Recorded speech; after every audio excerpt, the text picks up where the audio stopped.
Hello mes belles âmes, on se retrouve aujourd'hui pour une nouvelle brève de couple numéro 13. J'espère que tu vas bien en ce jour de semaine, que tu célèbres ce passage-là entre l'ombre et la lumière, de façon, voilà, hein, comme une vraie petite sorcière. Pour ma part, aujourd'hui, je vais te parler attention, danger, l'autre m'appartient. Si tu ne me connais pas encore, je suis Corinne, je suis coach intuitive et j'aide les femmes à changer de paradigme, à avoir l'amour et la relation autrement et à se libérer des croyances limitantes sur l'amour et sur le couple tel que il a été vu jusqu'à présent. Justement, on a parlé depuis 2 jours des étapes dans le couple.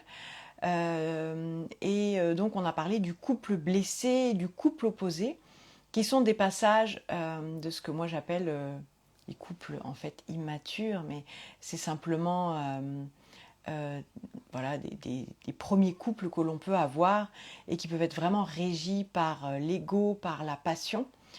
Il n'y a rien de mal à tout ça, c'est simplement des initiations, des passages et des expériences. Et c'est très dangereux quand on a cette appartenance dans le couple et c'est souvent destructeur. Et en fait, on est souvent, on n'y réfléchit même pas, mais on a été amené à croire que cette possession, c'était ça le synonyme de notre réussite et de notre succès dans notre vie. Et souvent, dans une même phrase, on peut comparer, entre guillemets, ou mettre dans le même sac des choses complètement différentes. Et quand on y réfléchit un peu, on se dit finalement, est-ce que tout ça c'est bien logique? Donc par exemple, dans une même phrase, tu peux dire mes enfants, mon chéri, mon chat, ma maison, ma voiture. Et en fait, on met dans le même panier des êtres vivants avec des objets. Euh, donc même si je suis de celles qui remercient la machine, par exemple au péage, la petite dame, de me rendre ma monnaie, ceci étant, il y a quand même une différence entre les personnes, les êtres vivants en général, et les choses. Et on a tendance à considérer tout ce qui est autour de nous dans ce monde matériel comme des choses. Et dans le couple, eh bien, notre autre peut devenir une chose, peut devenir voilà, un meuble, enfin faire partie des meubles, ou alors c'est vraiment la possession, il est à moi. Et l'exemple, je trouve que là où j'ai pu prendre le plus de recul et réfléchir par rapport à ça, c'est par rapport à mes enfants. Alors évidemment, moi aussi, je dis mes enfants, mais j'ai quand même la conscience que le rôle que j'ai eu, c'est de les mettre au monde. Donc déjà, dans mettre au monde, on voit bien que c'est l'intérieur vers l'extérieur. Donc déjà, c'est pas un repli, c'est pas pour moi en fait, c'est pas pour moi. Voilà, je les mets au monde. Et dans le fait de les élever, tu vois, j'ai vraiment fait la distinction entre l'élevage qui est de l'ordre de la domestication, tu vois, de là un peu militaire, tu vois, euh, simplement ouais, les éduquer, hein, de les élever, c'est-à-dire les élever, leur permettre de pouvoir, eux, être autonomes, voler de leurs propres ailes. Et mon rôle aussi, c'est de leur apprendre à savoir seuls ce qui est bon pour eux ou ce qui ne l'est pas. Et tout ça, pour moi, c'est vraiment très très loin de la possession. Donc en fait, je dis mes enfants, mais au final, ils ne m'appartiennent pas. C'est pas parce que je les ai fait naître, je considère qu'en fait ils ne me doivent rien à part la vie, ce qui est déjà un très beau cadeau. Mais voilà, c'est vraiment avec les enfants, moi ça m'a vraiment fait réfléchir. Et évidemment, par exemple, c'est pareil quand on dit mon chat. Tu vois, avec mon chéri, on a une expérience par rapport à un chat qu'on a trouvé, qui était abandonné, qui cherchait vraiment refuge. Il était assez jeune, assez désemparé, il avait dû passer pas mal de nuits dehors, et il ne devait pas être très très habitué à ça, donc il était un peu en panique. Et c'est un chat qu'on a recueilli, C'est un chat qu'on a, à la limite, je trouve même qu'il nous a choisi, puisqu'on l'a découvert sur un déco parapente, donc il y avait plein de monde, et il est venu vers nous, et on l'a recueilli au départ dans l'idée de, voilà, de voir si quelqu'un venait le réclamer. Euh, et puis ensuite, on a commencé à partir en vacances avec lui, ou en week-end avec le camping-car, et en fait, au départ, on a voulu l'attacher parce qu'on avait peur, voilà, qu'il sauve, qu'il aille sur la route, qu'il se fasse écraser. Et très vite, en fait, bon, lui, en plus, le harnais, voilà, il essayait de l'enlever, ça devenait plus dangereux pour lui parce qu'il se débattait et puis parce qu'il risquait de se faire mal comme ça.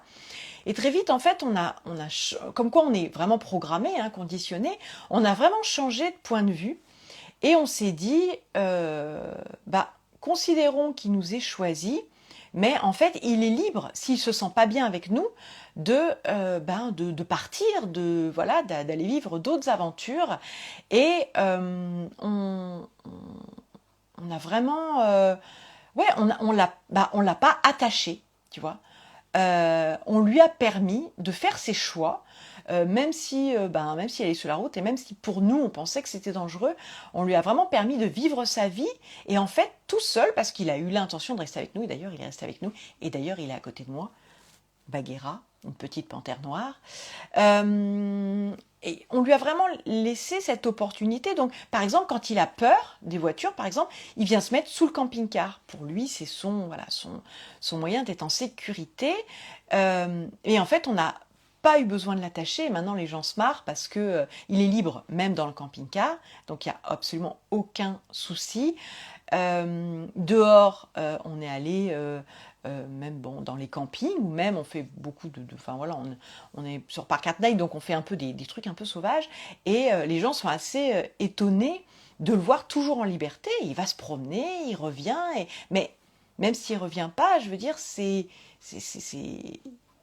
tu vois, cette idée de possession, on a besoin de posséder. Et on nous a appris aussi que posséder, donc, c'est ce que je te disais, c'est être riche, c'est avoir réussi.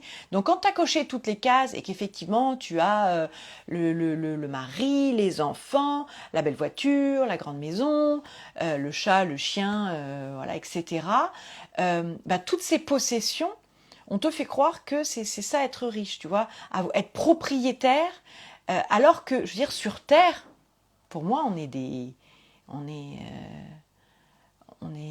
est accepté, on est notre hôte nous accueille.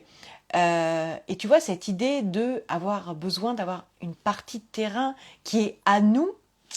Tu vois, il y a plein de choses, moi, maintenant, avec beaucoup de recul, parce que j'ai été aussi dans toutes ces choses-là, mais je me suis aussi rendu compte qu'en ayant coché toutes les cases, déjà, ça me mettait dans beaucoup de carcans et finalement beaucoup d'obligations. Et je me suis aussi rendu compte que finalement, je pouvais avoir tout ça, et s'il y avait un truc en moi qui n'était pas vraiment aligné, je pouvais avoir tout ça et pas être heureuse, en fait.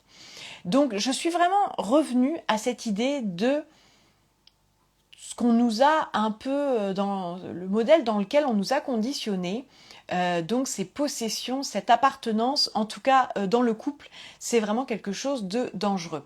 Et pour moi, quand on est avec quelqu'un, on n'a aucun droit à exiger. Parce que de toute façon, la liberté sous condition, ça reste, enfin, c'est pas la liberté. D'ailleurs, ça résonne beaucoup avec ce qui se passe en ce moment. Vous pourrez continuer à faire ça, ça, ça, si vous faites ça. Dès l'instant où il y a un si, comment te dire, pour moi, c'est pas la liberté. Et, et dans cette idée de aucun droit à exiger ou aucun devoir envers l'autre, bien souvent on dit dans le couple il faut faire des compromis, il faut faire des efforts, il y a bien des obligations. En fait, moi je pense que quand on agit comme ça, il y en a toujours un qui se sacrifie au profit de l'autre, au profit de la relation, et à terme, ça va forcément amener un déséquilibre qui va faire que l'un ou l'autre va s'insurger et aura peut-être raison d'ailleurs. Et quand nous, par exemple, avec mon chéri, on a voilà, on n'est pas d'accord, parce que le compromis, à la limite, c'est ça, c'est toi tu penses quelque chose, tu as envie de quelque chose, moi je pense quelque chose, j'ai envie de quelque chose, et on va se ranger sur la vie ou la solution de l'un ou de l'autre. Et ben nous, on essaye d'être créatifs. Et quand c'est comme ça, on essaye de prendre ni celui de l'un, ni celui de l'autre, mais de trouver une troisième voie, une voie commune, sur laquelle on est absolument d'accord, sur laquelle on a vraiment envie d'aller tous les deux, et ben ça change tout. Alors, c'est vrai que ça demande de changer un peu nos façons de réfléchir, de faire, de penser, mais au final, je trouve que ça amène beaucoup d'air, beaucoup de légèreté dans la relation.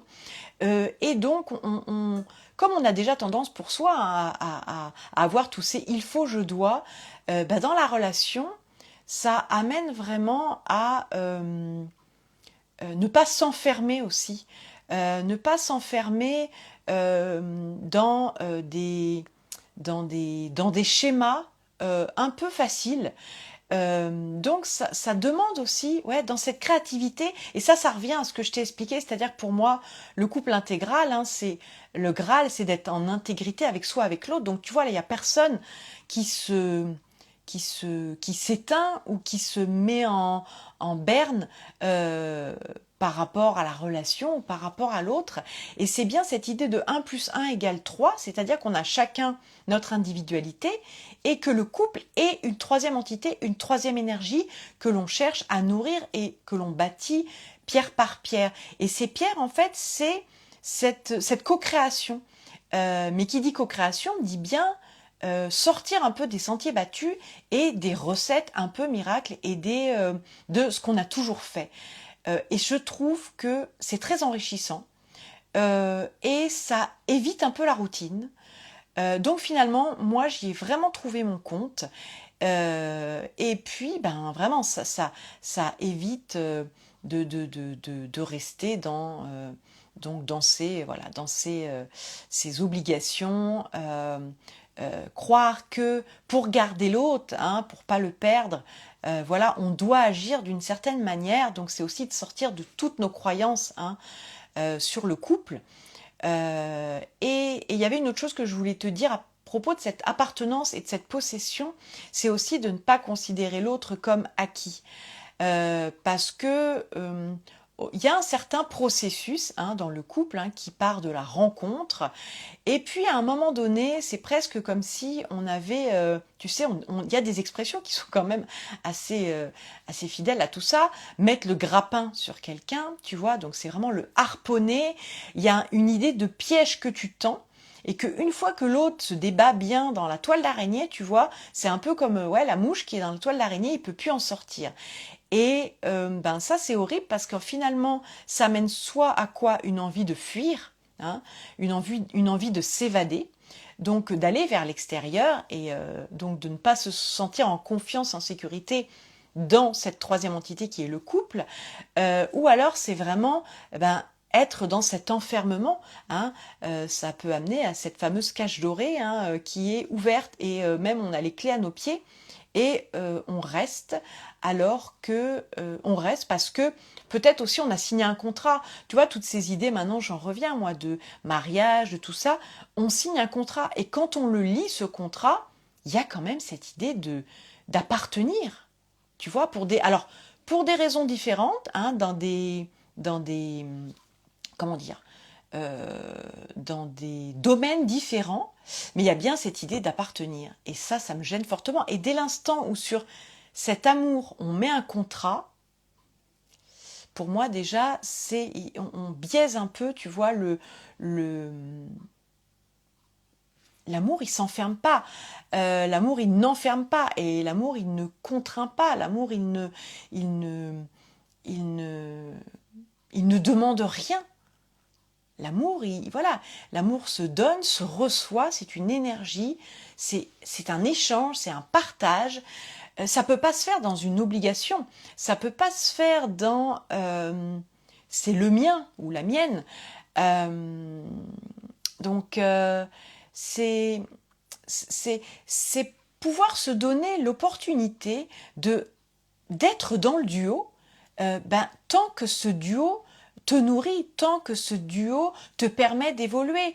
Et puis, tant qu'il y a de l'envie, hein, de l'envie et de la vie, en fait. Tant qu'il y a de l'énergie qui circule. Tu vois, c'est comme dans un corps, quand les énergies sont cristallisées, il y a des nœuds énergétiques, ça peut donner place à des maladies, mais dans la relation, c'est pareil. La relation peut se gangréner parce que, ben voilà, on a eu ce conditionnement de c'est pour la vie. Tu sais, je parlais du syndrome de la princesse avec tous ces dessins animés, hein, ils vécurent heureux et eurent beaucoup d'enfants. Mais en fait, tant que la relation t'élève, hein, c'est comme pour les enfants, tant que avec l'autre c'est du plaisir, c'est de l'envie et non plus du besoin, une codépendance, le fait de pas se sentir capable de faire des choses sans l'autre, tout ça en fait ça enferme et ça éteint notre feu intérieur. Et moi je trouve que ce qui permet dans ce foyer, hein, qui est cette troisième énergie, cette troisième entité qui est le couple, ce qui permet de maintenir la flamme de ce foyer, mais c'est bien d'être déjà chacun dans son pouvoir et dans dans cette fluidité, ce plaisir en fait d'être déjà cette circulation et dans cet embrasement de son feu intérieur. Donc c'est aussi ce qui fait que quand on se met beaucoup de contraintes, d'obligations, tu sais, souvent posséder, c'est ça aussi. On a une maison, bah, du coup, ça veut dire qu'il va falloir faire tous les entretiens, la déco, tous les je sais pas quoi,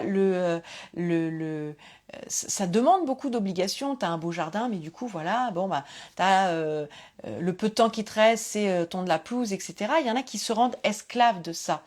Et ils profitent même pas du coup de ce pourquoi ils avaient fait ce choix au départ. Maintenant, la relation, c'est exactement pareil. Si ta relation, elle est écrasée par tout ce qui est obligation, devoir, droit, et que tu considères que l'autre, il est à toi, il t'appartient et qu'il est acquis, et ben en fait, ça étouffe complètement cette relation. Et tu vois, un feu, ben, quand on l'étouffe, il s'éteint. Et c'est exactement ce qui se passe dans beaucoup de relations où ensuite, ben, on a peur de quitter l'autre ou de partir tout simplement. Hein. C'est simplement de partir, de fermer une... On a l'impression qu'en fermant un chapitre du livre, ben, en fait, on va fermer le livre tout entier. Et c'est ça, on a du mal à changer, et même si souvent on est malheureux, on a du mal à vider pour laisser la place peut-être à autre chose qui nous convient mieux et qui va permettre de raviver cette flamme et de revenir dans cette envie. Parce que parfois, euh, eh ben, on n'a plus envie, quoi. On est dans le besoin, on est dans cette espèce de penser que l'autre nous apporte une sécurité complètement illusoire ou que l'autre nous permet d'avoir une sécurité matérielle, etc. Et ça, en fait, c'est tout sauf de l'amour. C'est tout sauf de l'amour. Et je pense qu'il est temps que l'on revienne à l'idée d'être souverain en son royaume et de reprendre son pouvoir. C'est la chanson de Christophe Maé, quoi. Pas s'attacher, de pas attacher l'autre. On est en relation, donc il y a un lien qui se tisse, mais ce lien n'est pas fait pour contraindre, pour avoir un fil à la patte et on croit, c'est complètement illusoire, que ça retient l'autre. Euh, il va avoir qu'une seule envie. Généralement, quand tu es attaché, t'as qu'une seule envie, c'est vraiment de partir. Hein. C'est vraiment l'effet inverse, en fait. C'est ça. C'est contre-intuitif. C'est complètement l'inverse souvent qui se passe. Donc, mon petit cadeau, là, donc pour ce live, ça va être d'essayer que tu essaies d'être dans la conscience quand tu dis mon, ma, mes, tous les déterminants possessifs, de voir en fait à quoi tu attaches ça. Est-ce que c'est un être vivant? Est-ce que c'est, par exemple, si c'est même un objet, de te dire, mais est-ce que cet objet, j'en ai besoin ou est-ce que j'en ai envie? Tu vois, je trouve que c'est très intéressant de vivre en conscience et de faire voilà, de revenir à plus de conscience de, quand je dis mes enfants, mais en fait, quelle relation j'ai avec eux? Est-ce que c'est des droits que j'exige d'eux? Est-ce qu'ils ont vraiment une liste de devoirs envers moi? Pareil pour voilà toutes les relations qu'on peut avoir. Évidemment, dans ton couple, savoir où tu en es dans cette idée d'appartenance, de possessivité. Et encore une fois, c'est pas grave, on en est là où on en est, avec nos expériences, avec ce qu'on est venu apprendre. Parce que aussi, ça peut être aussi des blessures d'âme, hein. Demain, je vais te parler de la blessure originelle de séparation et on va parler donc de cette blessure d'âme qui amène plein d'autres blessures et dont l'ego évidemment va se gargariser aussi dans cette incarnation. Et on est là aussi dans nos relations pour s'élever vraiment et donc pour se libérer de certains de ces modes de fonctionnement, je crois, qui vont être de plus en plus à lâcher pour atteindre vraiment cet amour. Mais à la limite, c'est pas comme une quête, hein, je parlais de la quête, c'est vraiment comme se souvenir en fait que on n'est pas séparé de ça et que c'est bien en nous et que justement, quand on ne le cherche plus à l'extérieur, on se libère et c'est là où on est le plus apte à le vivre vraiment avec quelqu'un d'autre. Donc voilà, c'était le thème du jour, hein, voir toute cette appartenance, cette possession, de considérer l'autre comme acquis, important dans le couple, mais à la limite dans chacune de nos relations, puisque si tu es en codépendance, de toute façon, tu vas te retrouver à un moment donné prisonnier, prisonnière, et tu vas avoir envie de t'évader, parce que quand même, je pense que on a fondamentalement cet état d'être de liberté, mais souvent on y accroche aussi, encore une fois, des valeurs qui sont très égotiques et qui ne sont pas forcément ce que notre âme a envie, hein. Donc dans cette élévation, ouais, je te conseille de faire ce petit exercice du jour à chaque fois que tu diras ma, mon, mais, de voir à quoi tu le rattaches en toute, voilà, juste en observation, hein, pas de jugement, pas de critique. On fait ce qu'on peut, on fait ce qu'on peut au moment où c'est là. Et puis je te souhaite donc une belle fête de Samhain, de beaux rituels, Halloween pour voilà ceux qui célèbrent cela. Moi je te dis donc à demain pour ce live sur la blessure originelle de séparation. Je crois que ça va être super sympa. Donc ça sera notre prochaine brève de couple. Je t'embrasse très fort et je te dis à demain. Bye bye.